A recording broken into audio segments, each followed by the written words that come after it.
Bom dia, bom dia, bom dia. Como é que tá, pessoal? Mais uma live começando, né? Bom dia para todo mundo. Esperar a turma ir chegando aí. Enquanto o pessoal vai entrando, aqueles nossos recadinhos, né? Eu prorroguei, mandei mensagem para todo mundo no STI, espero que vocês tenham visto. Eu prorroguei por uma semana a entrega do trabalho, tá? Para dar uma força para vocês aí. Acho que é o mínimo que a gente pode fazer. Vocês devem estar assim, abarrotados de trabalho para fazer. E hoje minha televisão resolveu não colaborar muito, de vez em quando ela tá apagando sozinha, né? E só falta essa coisinha resolver dar pau aí no meio dessa quarentena. Mas se der também já dá um outro jeito, tá? Então, prorroguei até o dia 6 de abril para vocês entregarem o trabalho. Alguns alunos, acho que não da sala de vocês, pessoal dos períodos anteriores, mandou via mensagem o trabalho no STA, via mensagem do STA. E tem lá, gente, não tem problema se for muita dificuldade, coisa a gente dá um jeito e corrige via mensagem também. O problema é que para lançar a nota depois é mais complicado. Tem um espaço lá no STA que é próprio para envio de trabalho, e aí já me permite corrigir e avaliar, tá? Então quando vocês forem mandar, observem isso aí, por favor, né?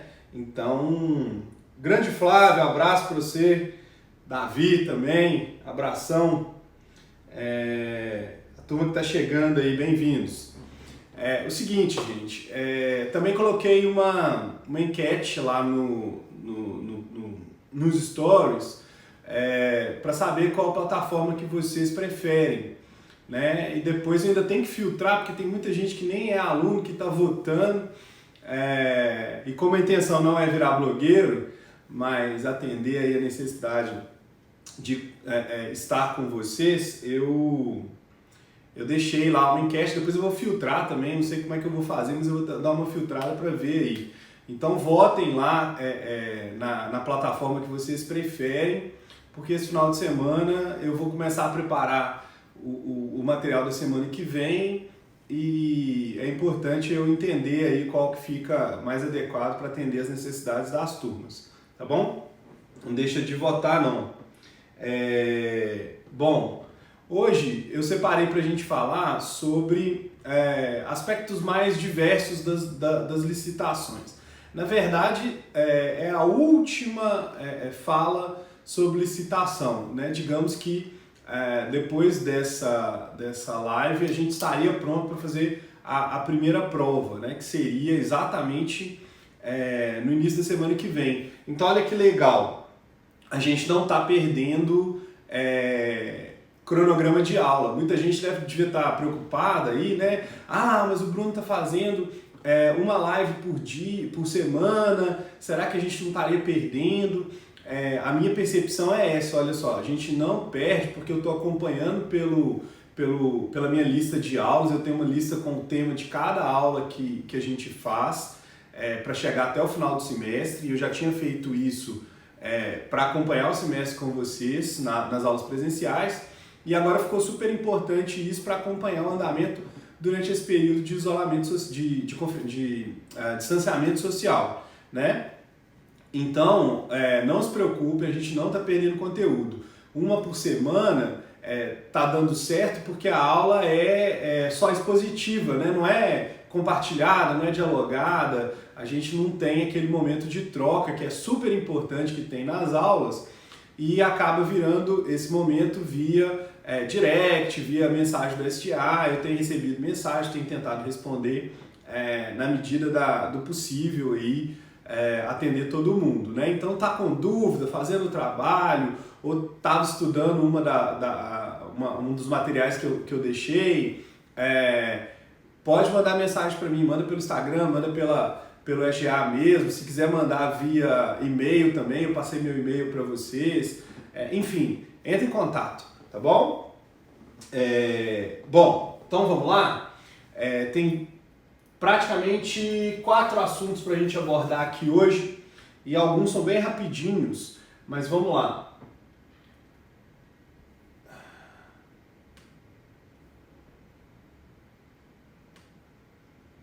O primeiro é o concurso, né? A gente viu as modalidades de licitação. Na live passada a gente falou do pregão. A gente já tinha visto nas aulas presenciais concorrência, tomada de preço e convite. Agora a gente vai falar do concurso, né? O concurso, gente, é uma modalidade de licitação adequada para a seleção de trabalhos técnicos, científicos ou artísticos. Aqueles que não tem como você colocar critérios como, por exemplo, melhor preço, melhor técnica ou técnica e preço. Então, no caso do concurso, a licitação ela vai propor aos interessados que apresentem para a administração um trabalho pronto e acabado, né? Então, é uma modalidade que visa a seleção de trabalhos intelectuais de natureza técnica, de natureza científica, de natureza artística e essa modalidade de licitação ela é adequada, então, por exemplo, quando a administração precisa de um projeto arquitetônico, quando a administração precisa de um estudo científico numa determinada área do conhecimento, então ela pode abrir a seleção desses projetos via concurso. E é o mais adequado aí para que a administração consiga atender às suas necessidades. Bom, os detalhezinhos que colocam o concurso de maneira distinta aí em relação às outras modalidades. Primeiro, o prazo, né? Entre a publicação do edital e a realização do concurso, 45 dias, no mínimo, tá? Normalmente esse prazo tem que ser maior. Imagina que a administração vai fazer um concurso para selecionar um artigo na área do direito sobre, por exemplo, imunidade fiscal de um determinado tipo de contribuinte, por exemplo, templos religiosos. Será que em 45 dias algum especialista teria como produzir um estudo dessa natureza? Né? Acredito que não. E aí, para quem está fazendo monografia, fique esperto, né? 45 dias não é prazo para entregar trabalho científico não, viu, moçada? Vamos ficar espertos. Então, a ideia é que 45 dias seja um prazo mínimo e que esse prazo seja maior do que isso, né? Talvez 90 dias, 120 dias, um prazo mais dilatado, que dê tempo para o trabalho ser produzido, né? Para que seja produzido com qualidade, que a administração consiga aí captar entre os especialistas que vão participar do concurso um trabalho efetivamente produtivo, um trabalho efetivamente de qualidade. Outra coisa, né? O pagamento do prêmio. A administração vai estabelecer no edital um prêmio para aquele trabalho que for selecionado ou aqueles trabalhos que forem selecionados. A administração ela pode definir que vai, por exemplo, premiar os 3 melhores, né, digamos, primeiro, segundo e terceiro, e vai, então, mediante o concurso, pagar um prêmio ou prêmios diversos aí em relação àqueles trabalhos que forem selecionados.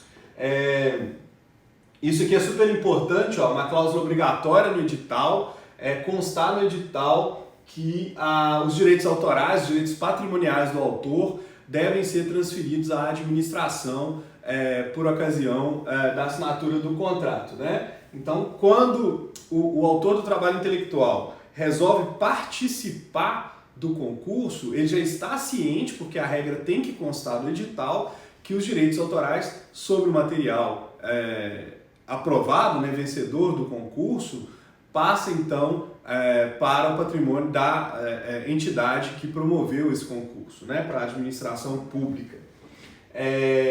Diferenças em relação às outras licitações. Elas são muito claras, né? Primeiro começa lá no objeto, que é completamente distinto.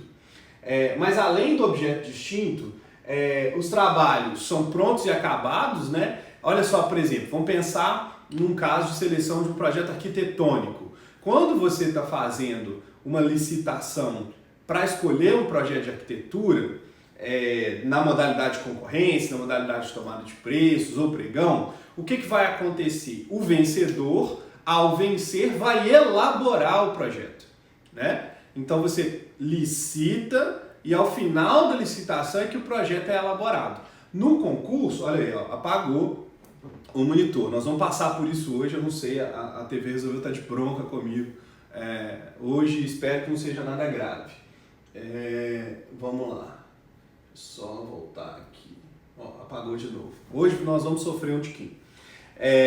Então, olha só, no concurso o trabalho é entregue pronto, né? Ou seja, terminou o certame, a administração já está de posse do trabalho. Então, olha só na questão da arquitetura. A gente não tem mais que esperar o escritório vencedor, a empresa, o profissional individual vencedor elaborar o projeto arquitetônico. Ao final do concurso, ele já está selecionado, a administração já o conhece, né? Então, é uma vantagem em termos de celeridade. A outra diferença é que o preço a ser pago é pré-fixado pela administração, né? Nas licitações comuns, a administração ela tem uma expectativa, uma estimativa do valor que vai ser pago. No concurso, ela já sabe o quanto que vai pagar, né? Ela já estabeleceu lá que o prêmio para o projeto vencedor, para a obra vencedora, né, vai ser X. E aí o vencedor ele já sabe o valor da remuneração e a administração, na mesma linha, já vai saber o tanto que ela vai pagar pelo produto que ela está querendo adquirir, né? Então olha só que bacana, é uma forma da administração já saber antecipadamente o que ela vai pagar para o vencedor. Só para ver se está todo mundo prestando atenção aí, eu hoje estava pensando, na hora que eu estava tomando café, nas mudanças de hábito e nas manutenções de hábito que a gente está sofrendo nesse tempo aí de restrição, né? de confinamento. Conta para mim, que hábito que você não precisava manter porque está confinada ou está confinado, né? Está em distanciamento social, mas manteve. Conta aí para mim nos comentários, aí, fala comigo. Eu, por exemplo, eu não perdi o hábito de passar perfume, né? Eu não sei porque eu continuo passando, eu tô cheiroso aqui, viu, gente? Bastante cheiroso, sendo que eu não tô saindo do apartamento quase, né? Eu tenho ido ao supermercado e, no máximo, embaixo ali no pilotis para respirar um ar puro, né? Então eu não perdi esse hábito. E vocês, tem algum hábito que vocês mantiveram, que não precisavam? Fala comigo aí. Mania, né, gente? Eu continuo passando perfume até para ir na padaria. É impressionante. Hoje está danado, nada está funcionando. Vamos lá. Vocês estão rindo, né? Eu quero ver. Olha lá, ó. A Lei continua fazendo unha, tá vendo? É isso, né? Mas pelo menos 40, 45 minutos que você tá lá cuidando de você, né? Mas enfim. Ô Bia, eu não quero comentários sobre a minha profissão de blogueiro não, viu Bia? Eu quero saber o que você tá fazendo que você não precisava estar fazendo mais. Vamos lá. Outra modalidade aí, então, passamos do concurso para leilão. Eu juro, na live eu não vou fazer a piadinha do César Menotti Fabiano, mas lembrem dela, tá? Por favor. Objeto. Pra que a gente faz leilão? Ó, tô achando pouco esses comentários, eu quero ver o que vocês fazem aí, tá? Lembra, quero saber, quero mesmo, tô curioso, contem pra mim aí. Mas enquanto vocês escrevem, prestem atenção. Leilão. O leilão é uma modalidade de licitação específica para a administração alienar patrimônio, né? Todas as modalidades que nós vimos até aqui, elas têm como função principal adquirir bens e serviços. O leilão, entre as modalidades de licitação, é a única cujo objetivo é exclusivamente alienar patrimônio público, alienar bens da própria administração pública, tá bom? Vamos lá. Concorrência também serve para alienar bens da administração pública, tá? Mas não é o pensamento principal quando você pensa numa concorrência. Quando você pensa numa concorrência, a ideia é que a concorrência seja feita também para aquisição, né? Então, gente, o leilão, o leilão é específico, típico, próprio para as alienações. O objeto do leilão, olha só, são 3 possibilidades. A venda de bens móveis inservíveis. O que é venda de bens móveis inservíveis? Bens que sejam móveis e que não tenham mais utilidade para a administração pública. Aqui tem um detalhe. Não são bens estragados, né, bens quebrados, defeituosos. São bens que, pela sua característica, já não mais atendem à necessidade do serviço público, né? São computadores de gerações anteriores, por exemplo, são totalmente úteis, mas que, de acordo com a evolução tecnológica, para o serviço público que prestavam, já não mais conseguem cumprir o seu papel. São móveis que estão sendo substituídos por móveis mais novos ou mais adequados a um determinado espaço, né? São bens, então, de natureza móvel. Esses bens de natureza móvel são aqueles que não servem, não têm mais utilidade para a administração pública. No processo de alienação, o setor responsável pelo controle patrimonial da administração, ele vai produzir um laudo esclarecendo, né, atestando tecnicamente que aqueles bens não têm mais utilidade para a administração pública e aí sim podem ser alienados. Muitas vezes, pessoal, a administração ela vai doar esses bens, porque normalmente pode ser que não haja interessados aí no mercado para sua aquisição, mas uma escola pública, um outro órgão público, uma entidade sem fins lucrativos declarada de utilidade pública, ela pode ter interesse. E aí é uma forma da administração colaborar, né, e manter uma possibilidade aí aberta para essas outras entidades e órgãos que não têm financeiramente a possibilidade de adquirir. Então, esgotada essa possibilidade, né, pegar um lote de computadores que está sendo atualizado, desativado, para instalar um outro tipo de equipamento e doar esses equipamentos para escolas públicas, para secretarias municipais de municípios pequenos, etc. Esgotada essa possibilidade, havendo, havendo valor econômico, né, nesse patrimônio, a administração pode optar então por fazer o leilão e alienar via leilão esse patrimônio público, tá? A segunda possibilidade é a venda de produtos legalmente apreendidos ou empenhados. Aqui eu preciso chamar a atenção de vocês. Lá na lei, vocês vão ler lá a palavra penhorados, né? É uma impropriedade do legislador. Onde está escrito penhorados, lê-se empenhados.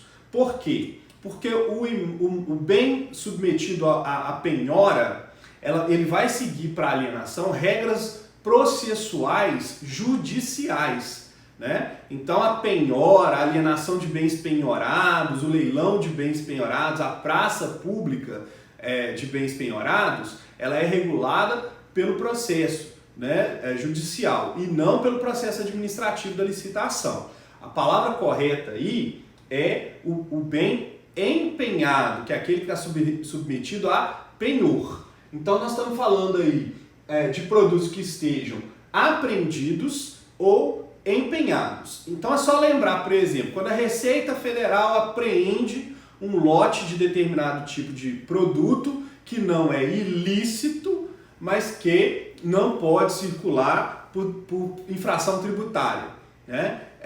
Ela pode alienar esses produtos? Ela pode alienar esses produtos. Como é que ela vai fazer? Através de um leilão, né? Então a Receita apreende o produto e depois submete esse produto a leilão. Outra questão,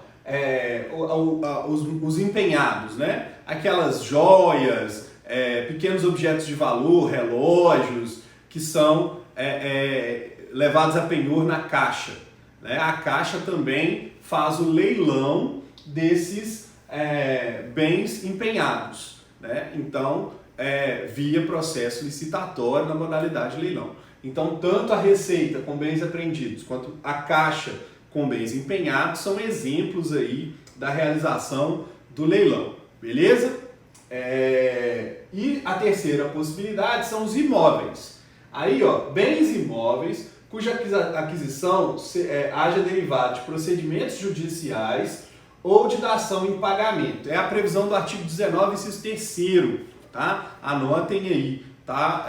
Tá lá no artigo 3º, tá no inciso 3º do artigo 19 da Lei 8666, né? São bens imóveis e mais aqueles bens imóveis, somente aqueles que a aquisição venha de um procedimento judicial, a administração se tornou proprietária do bem imóvel em razão de sentença judicial, de decisão judicial, ou a administração se tornou proprietária do bem imóvel porque ele lhe foi dado em pagamento. Nessas duas hipóteses, a Lei 8666 vai excepcionar a regra geral de que imóveis precisam de concorrência para serem alienados. Nesses dois casos, a lei vai permitir a realização de leilão via procedimento administrativo licitatório de bens de natureza imóvel, só nesses dois casos. Então, repetindo, quando é que se faz leilão? Quando os bens forem inservíveis, quando os bens forem adquiridos por apreensão ou por penhor, né? E se forem imóveis somente na situação deles terem sido adquiridos decorrente de processo judicial ou decorrente em virtude aí da ação em pagamento, artigo 19, inciso 3º. São exceções, porque a regra é a concorrência. Nos casos dos itens 1 e 2, ó, vendas de bens móveis inservíveis e produtos apreendidos ou empenhados, o leilão só vai ser cabível se o valor dos bens for menor que 1.430.000. Isso está previsto no artigo 17, parágrafo 6º da Lei 8666.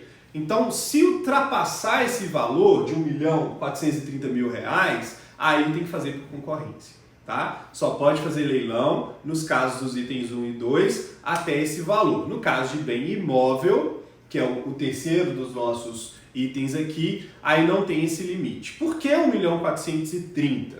Vocês vão se lembrar que esse é o valor atualizado desde 2018, relativo à tomada de preços, né? Quando for para fazer compras. Então, a lei admite a realização de leilão se os bens inservíveis, apreendidos ou empenhados tenham no máximo o valor equivalente ao valor limite da tomada de preços de acordo com a Lei 8666. Atualmente, então, esse valor é de R$1.430.000. O critério é sempre o maior lance, é um critério próprio do leilão, né? Quem dá mais, quem paga mais pelo bem leiloado. E isso está previsto no parágrafo 1º, 4 do artigo 45 da lei, tá? E por fim, leilão não tem fase de habilitação. Então não tem aquela necessidade de previamente se habilitar para poder participar do leilão, né? Não existe fase de habilitação no leilão. A fase é direto a fase de classificação de propostas através do melhor lance em regra verbal, né? De forma oral. Outro detalhe aí sobre a habilitação. É claro que a administração ela tem que saber, procurar saber sobre a solvibilidade, sobre se o comprador é solvente. Então, algumas providências ela pode tomar, né? Como, por exemplo, pedir o depósito de um valor de garantia para a participação do leilão, que vai equivaler no máximo ao valor de 5% do valor da avaliação. Tá? Então, é possível que a administração tome certas cautelas para que ela não entregue os bens ao seu licitante vencedor sem que receba a devida contraprestação pecuniária. Ela também, óbvio, ela só vai entregar mediante pagamento antecipado. A administração, ela não faz o pagamento, ela não faz a entrega sem o pagamento, né? Então, normalmente, no leilão, o pagamento é antecipado. Se tiver alguma dúvida de concurso, se tiver alguma dúvida de leilão, manda para mim que a gente já vai mudar de assunto de novo. Agora vamos falar de registro de preços.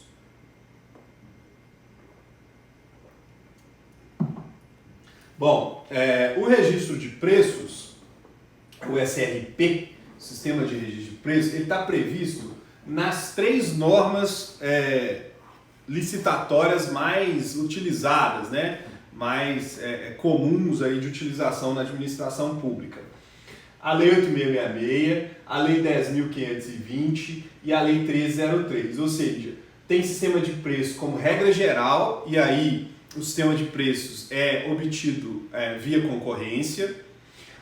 Tem sistema de preços na lei do pregão para bens e serviços de natureza comum e tem sistema de registro de preços na lei das estatais. Então eu posso chegar a um registro de preços através do procedimento da concorrência da 8666, eu posso chegar ao registro de preços através da realização de um pregão, desde que os preços que venham a ser registrados sejam relativos a bens ou serviços de natureza comum, né, que é um requisito para fazer pregão, e também eu posso fazer registro de preços nas estatais, em empresas públicas e sociedades de economia mista. Quando é que eu faço registro de preços? Quando a administração compra frequentemente aqueles produtos ou utiliza-se frequentemente daqueles serviços, tá? Então são compras frequentes. Nesses casos,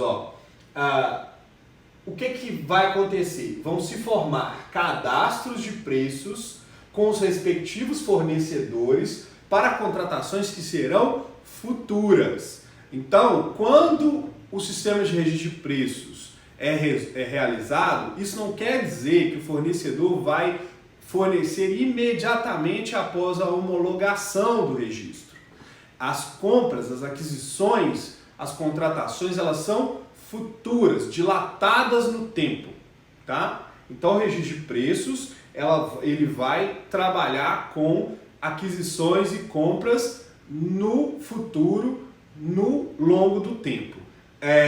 Gabriela, aproveitando que você entrou aí, ontem você fez uma pergunta, acabou que ela ficou perdida nos comentários aqui, eu não consegui ler. Se você quiser, depois me manda essa pergunta por mensagem, porque eu não consegui mandar mensagem para você também, tá? Manda para mim.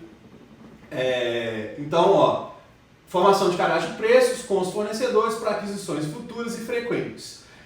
Quando o registro de preços acaba, ou seja, ao final do procedimento licitatório, ao invés de a gente ter o contrato, o produto do registro de preços é uma ata. É a ata de registro de preços, tá? Essa ata é que vai consignar lá, numa espécie de tabela, ou várias tabelas, o produto, o preço e o fornecedor registrado. Para quando a administração precisar adquirir, ela simplesmente faz o contato com o fornecedor e vai adquirir naquele preço constante da ata em razão do procedimento do registro. Então é assim, faça uma concorrência ou se faz um pregão.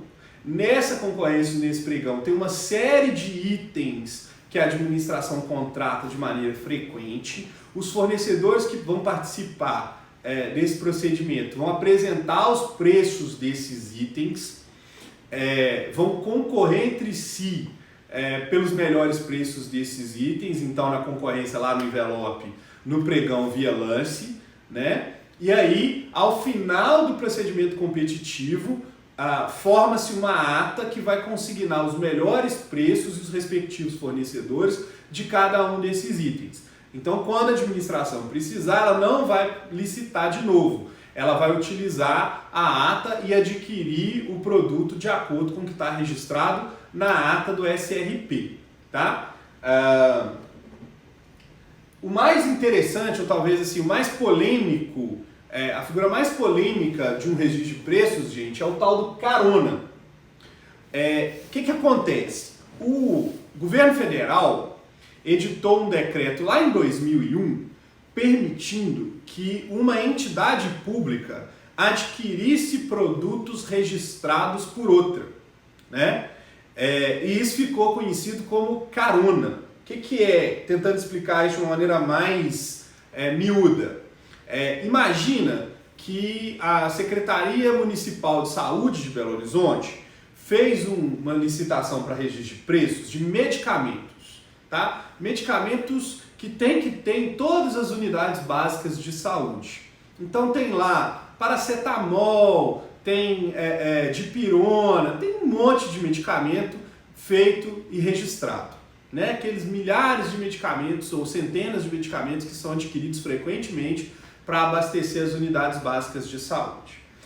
Ciente disso, né, que a Prefeitura de Belo Horizonte já tem os preços registrados, a Prefeitura de Contagem entra em contato com um ou mais dos fornecedores registrados por Belo Horizonte e fala assim: olha, aqui no município de Contagem nós temos uma demanda menor que a de Belo Horizonte, mas a gente tem interesse em adquirir aqueles produtos que estão lá na ata, estão lá na ata de Belo Horizonte pelo mesmo preço. Vocês permitem? Vocês nos venderiam? Aí o pessoal da indústria farmacêutica ou, né, os representantes do varejo farmacêutico, dessa área, né, de distribuição de medicamentos, falam assim: ok, a gente tem condição de fornecer para vocês aí em Contagem pelo mesmo preço registrado lá em Belo Horizonte. Aí o pessoal da saúde lá de Contagem entra em contato com o pessoal da saúde de Belo Horizonte e fala assim: olha, a gente tem interesse em aderir a essa ata que vocês registraram. Algum problema para vocês? Aí o município de Belo Horizonte não apresenta problema. Então o que vai acontecer? O município de Contagem vai aderir à ata de Belo Horizonte e vai poder adquirir os produtos pelos mesmos preços dos fornecedores registrados na ata de Belo Horizonte. Isso que é conhecido como carona. Isso começou com um decreto da União, né, do presidente da República, lá atrás no ano de 2001. Qual que era o problema da carona? O problema da carona era a fraude, porque imagina se fosse o contrário, se o município de Matozinhos fizesse uma licitação para registro de preço de medicamentos. O volume de compras que o município de Matozinhos faz é muito inferior ao volume de compras que Belo Horizonte faz, não é mesmo? Então imagina que os preços para Matozinhos são um pouquinho maiores do que os preços para Belo Horizonte, porque não existe a economia em escala, né? O lucro do fornecedor para Belo Horizonte é maior porque ele lucra com a quantidade de produtos que ele vende. Beleza? Então faz lá em Matozinhos. Aí está lá registrado por um preço X. Aí um administrador corrupto de uma cidade maior ou de uma secretaria estadual ou mesmo federal, de um departamento ou entidade federal, percebe isso aí, faz um contato com o fornecedor e fala assim: eu vou comprar uma quantidade muito maior pelo preço lá de Matozinhos, eu sei que você tem condição de fazer um valor menor, essa diferença a gente racha, né? Então abre as portas para a corrupção, quando o registro de preços é feito por uma entidade com volume menor de compras e, óbvio, o preço fica registrado considerado essa demanda menor e num valor maior. Então é uma brecha para a corrupção. Infelizmente, né, pessoal? Porque é um procedimento que dá celeridade, é um procedimento que gera para a administração resultados positivos, mas que abriu uma porta aí para a desonestidade. Infelizmente, no Brasil, a gente tem que lidar o tempo inteiro com essas soluções desonestas. E aí, o que acontece? Esse decreto ele foi atualizado 2 vezes. A atualização mais recente é a atualização de 2018 pelo decreto 9488. E aí ele colocou limites. Tem várias novidades lá, mas a mais importante para esse tema do carona são os limites. O limite individual de aquisição é de 50%. O que quer dizer isso? Cada carona só pode adquirir do fornecedor registrado pela administração que licitou o registro de preços até 50% do quantitativo original. Né? Então, digamos, meu primeiro exemplo, Belo Horizonte fez um registro de preço para adquirir um total de 100 mil doses de vacina. A carona só pode adquirir individualmente 50% desse volume. Então, eu só posso pegar carona na ata de Belo Horizonte para comprar 50 mil vacinas. Né? Então, metade, 50% do valor, do quantitativo licitado pela administração que criou o registro. Marina criou então aí o registro, 50%, metade do quantitativo. E no total, todas as caronas que forem feitas só podem equivaler ao dobro do quantitativo. Né? Então, se Belo Horizonte fez esse registro de preço para 100 mil doses de vacinas, o total das caronas só pode atingir 200 mil doses. Então, digamos que se 4 municípios pegarem carona pela metade, né, todo mundo comprar 50 mil em carona na ata de Belo Horizonte, já chegou o máximo e não pode mais haver carona. Nós vamos ter no máximo 4 caronas. Mas se municípios menores pegarem carona e comprarem menos do que 50% cada um, nós vamos poder ter mais, porque o limite é sempre o dobro do quantitativo original. Então, no máximo, né, no limite, o fornecedor vai poder vender os 100 mil originais, no meu exemplo, mais 200 mil para os caronas. Então, ao máximo, 300 mil produtos aí, num exemplo como esse que eu dei para vocês. Tá? Então, tá entendido? Limite individual, metade do que foi registrado. Limite total, o dobro do que foi registrado para todo mundo somado que pegou carona. Atingido esse limite, não pode mais ser admitida a carona. E é indispensável tanto o aceite do fornecedor quanto da administração que criou a ata, tá? Que licitou a ata original. E o carona, o nome técnico é a adesão ao registro de preços. Né? Então, o município tal registrou adesão ao registro de preços do município qual. Outro detalhe para a gente terminar esse assunto do SRP.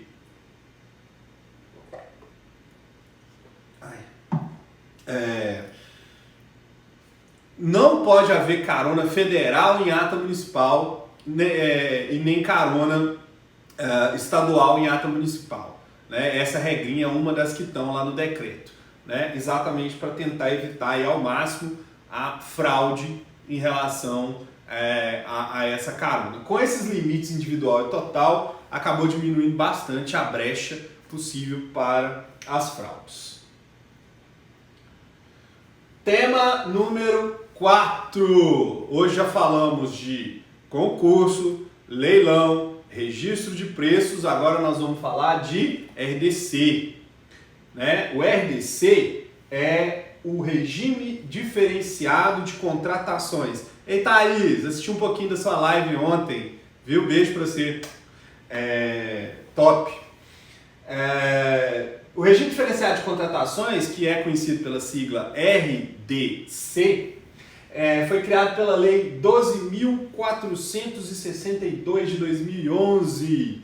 O que tinha naquela época, gente? Os compromissos para a Copa e para as Olimpíadas. Então, cerca de 10 anos atrás, o Brasil ganhava o direito de realizar esses 2 mega eventos em solo nacional, uma Copa, em seguida, 2 anos depois, uma Olimpíada.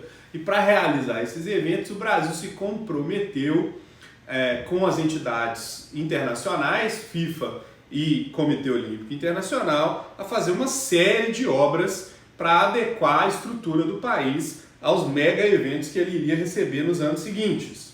Bom, qual que é a consequência disso? A necessidade de se simplificar, de se agilizar os procedimentos de aquisição e de contratação de obras e serviços, né? Porque eram mega eventos, o Brasil ia precisar de grandes obras para poder atender aí aos requisitos de realização desses mega eventos. E para isso, então, né, para conseguir fazer essas contratações grandiosas, gigantescas, em um tempo menor, foi criada a Lei 2.462, lá em 2011, e surgiu, pois, o RDC. Bom, mas o que acontece? A parte positiva do RDC, ou seja, naquilo que ele se mostrou vitorioso, positivo, adequado, ele foi ampliado para outras possibilidades, né? Então, progressivamente, a possibilidade de contratar via RDC foi aumentada. E mais do que isso, hoje, não só a União pode contratar por RDC, e lá no início era só a União que podia, tá? Mas também os estados e até os municípios podem. Então, hoje, União, Distrito Federal, estados e municípios, todos eles podem contratar pelo regime diferenciado. Só que os objetos de contratação são específicos, todos eles descritos de maneira taxativa lá na Lei 12.462.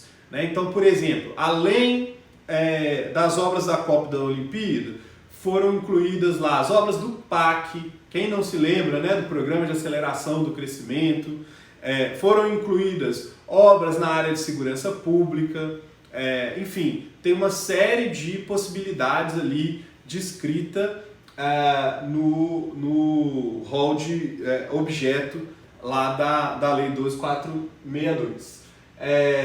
Ele admite tanto a forma eletrônica quanto a presencial, com o detalhe de que a forma eletrônica ela só é cabível para as contratações via RDC na União.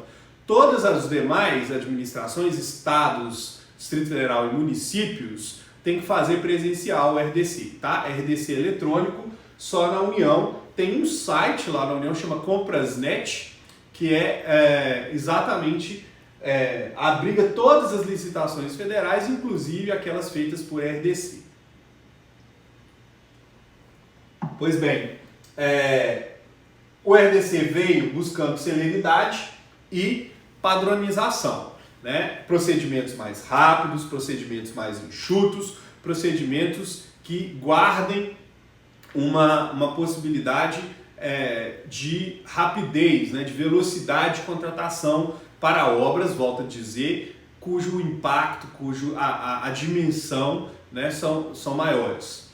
E para isso, também ela aposta, a Lei 12.462 aposta na padronização.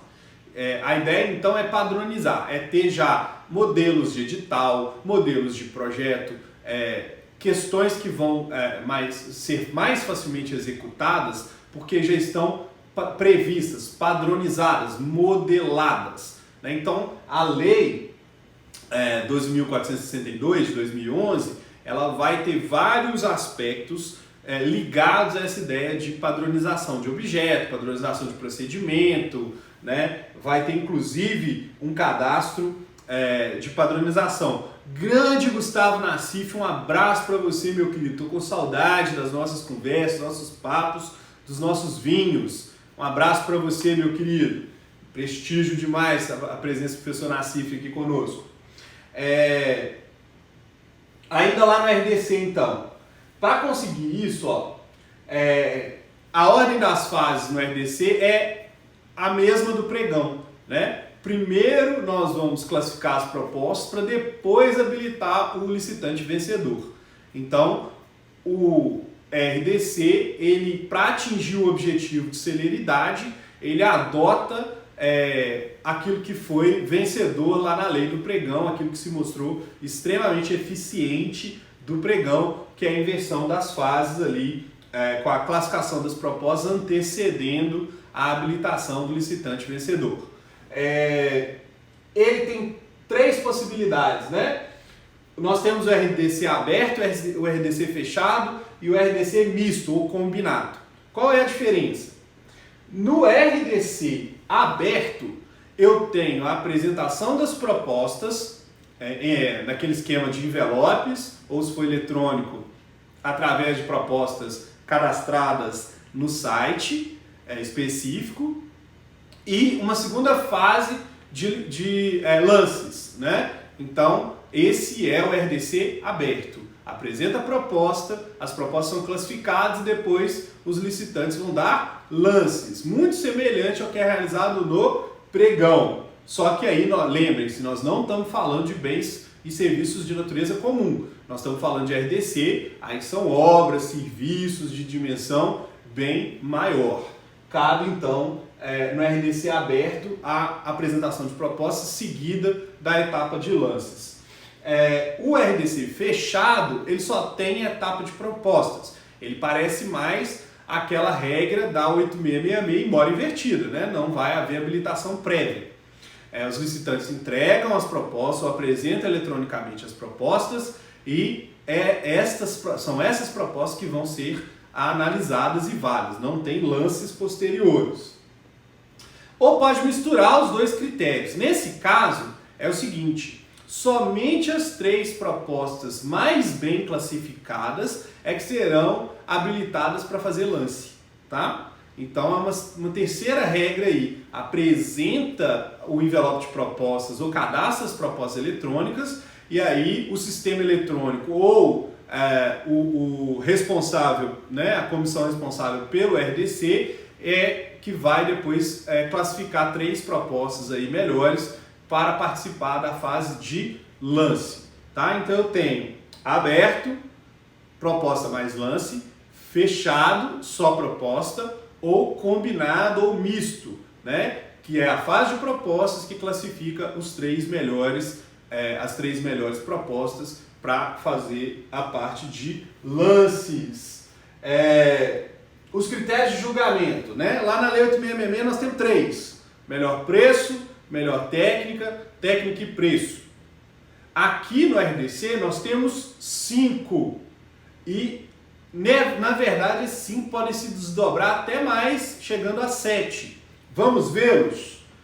Critérios de julgamento. Nós temos o menor preço, que é igual ao critério de menor preço e é a regra geral, né? Vocês já conhecem da licitação,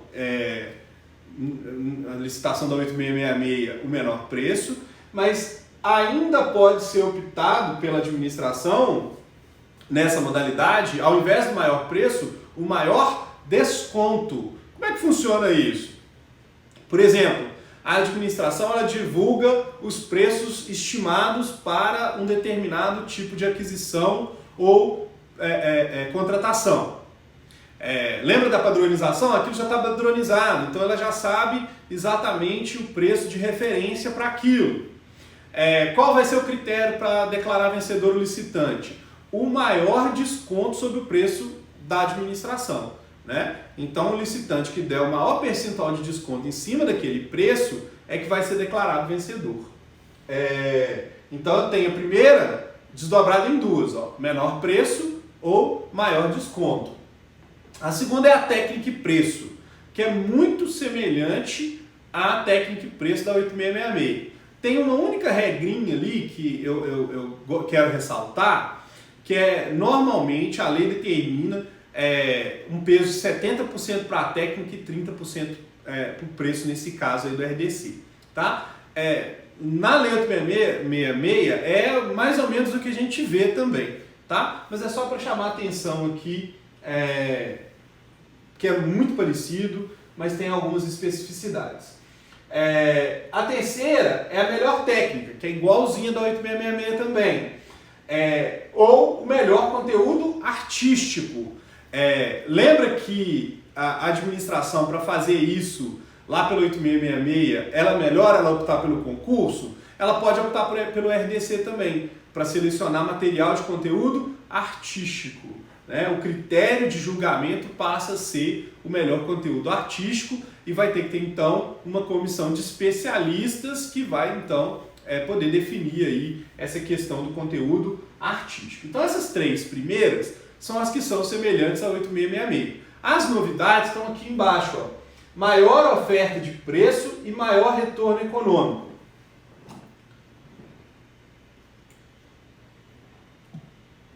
Na maior oferta de preço, nós temos aqueles casos em que a administração ofere lucros com aquilo que ela está licitando. Né? Então, na verdade, o licitante interessado ele vai ofertar um pagamento para a administração para poder administrar ou prestar um serviço que também será de natureza lucrativa num equipamento que é da administração pública, tá? Então ele vai ofertar um preço. Parece o leilão, tá? Parece, mas não é o leilão, porque o leilão são lances para alienação pela administração de bens inservíveis, empenhados, como nós vimos no tópico anterior, tá? Aqui não. O interessado ele não vai se tornar proprietário daquele equipamento. Ele vai explorar aquele equipamento, oferir lucros com essa exploração e é exatamente por isso que ele vai pagar pelo direito de explorar esse equipamento. Então, a maior oferta de preço. O último critério é o maior retorno econômico.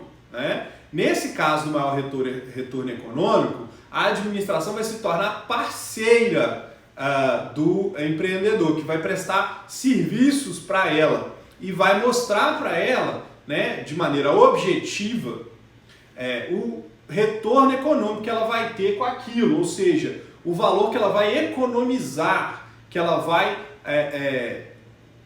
ter de redução de impacto financeiro na administração daquele equipamento ou na realização daquela obra. Tá? Então é o último critério, o critério de maior retorno econômico. Nesse caso aqui, o fornecedor não está pagando a administração, mas está reduzindo os gastos públicos naquela área. Né? E ele vai demonstrar como é que isso pode ser feito. 4 últimos temas para a gente fechar a live de hoje.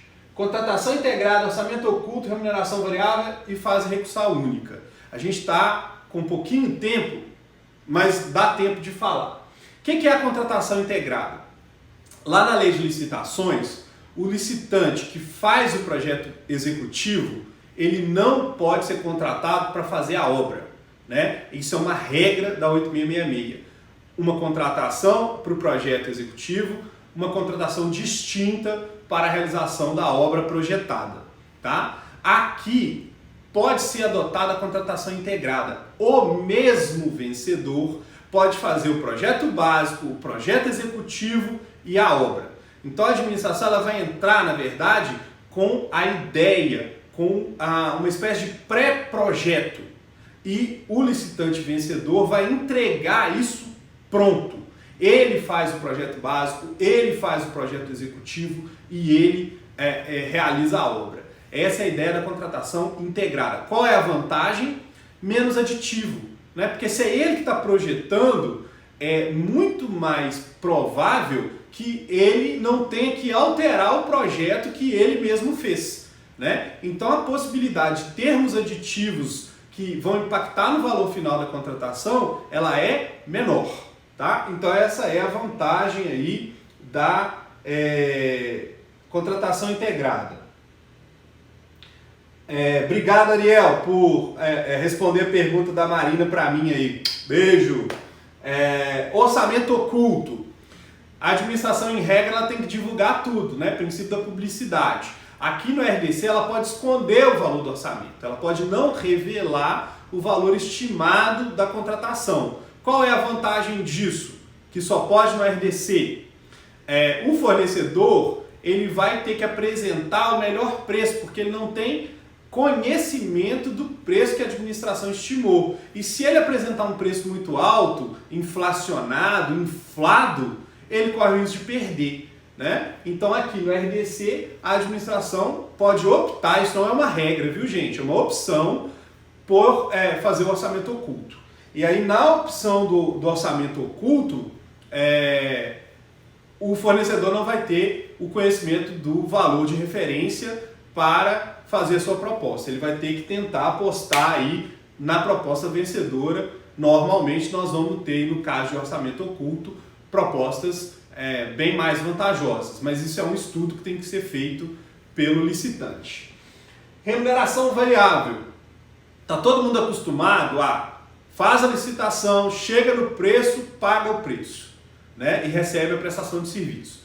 Aqui no RDC, a remuneração do vencedor pode ser variável, para mais ou para menos. O que pode acontecer aqui? A administração ela pode estabelecer metas a serem atingidas, objetivos a serem alcançados. Se essas metas não forem atingidas, ela não remunera ou ela remunera menos. Por isso que a remuneração pode variar. E da mesma maneira, se a meta for superada, ela pode pagar mais, ou seja, pode haver um valor adicional ao previsto inicialmente em razão de atingir desempenho, tá?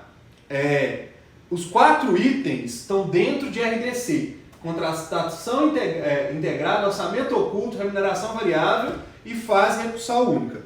Todos os 4 se aplicam ao RDC de maneira geral, tá bom? Então pode haver remuneração variável. Por último, último assunto de hoje para vocês poderem sextar. Vai saber como é que é o sextou agora em quarentena. A fase recursal do RDC é única, parecida com a do pregão, só tem um momento recursal. Lembra que lá na licitação nós temos recurso da habilitação e temos recurso da classificação? Aqui há apenas uma fase recursal. Essa fase recursal é após a habilitação do vencedor e aí é o único momento em que pode haver apresentação e julgamento de recursos. Então o processo é menos paralisado do que uma licitação regular, tá bom? Para quem entrou depois, o link desse material que está sendo exibido está aí, né? Abre aí /licita. Qualquer dúvida, manda para mim por direct, ou quem for meu aluno, manda para mim pelo SGA. Estou à disposição. Desejo a todos um ótimo final de semana. Fiquem em casa, quem puder ficar em casa, continue em casa. Vamos torcer para isso passar o mais rápido possível. Um beijo para todo mundo. Eu estou morrendo de saudade de todo mundo, né? Quero mesmo rever todos vocês. Não deixem de votar na enquete aí sobre a plataforma que vocês preferem. Se a gente continua semana que vem aqui pelo Instagram, se a gente migra para outra plataforma, vou tentar atender a vontade do povo, a vontade de vocês, tá? E é isso. Muito obrigado, é o que eu posso dizer para vocês e até a próxima live. Só para responder a dúvida da Gabi, não são opcionais, tá? As 4 últimas que eu falei, ó, que acontece? Todas elas são possibilidades. Então, as 3, contratação integrada, orçamento oculto, remuneração variável, são opções, sim, da administração. Ela opta por esses sistemas se quiser. A fase recursal única é regra, tá? Então, fica aí essa última explicação aí, porque deu tempo, tá bom? E sigam o que a Sofia fala. Beijo para todo mundo e até semana que vem. Tchau, tchau.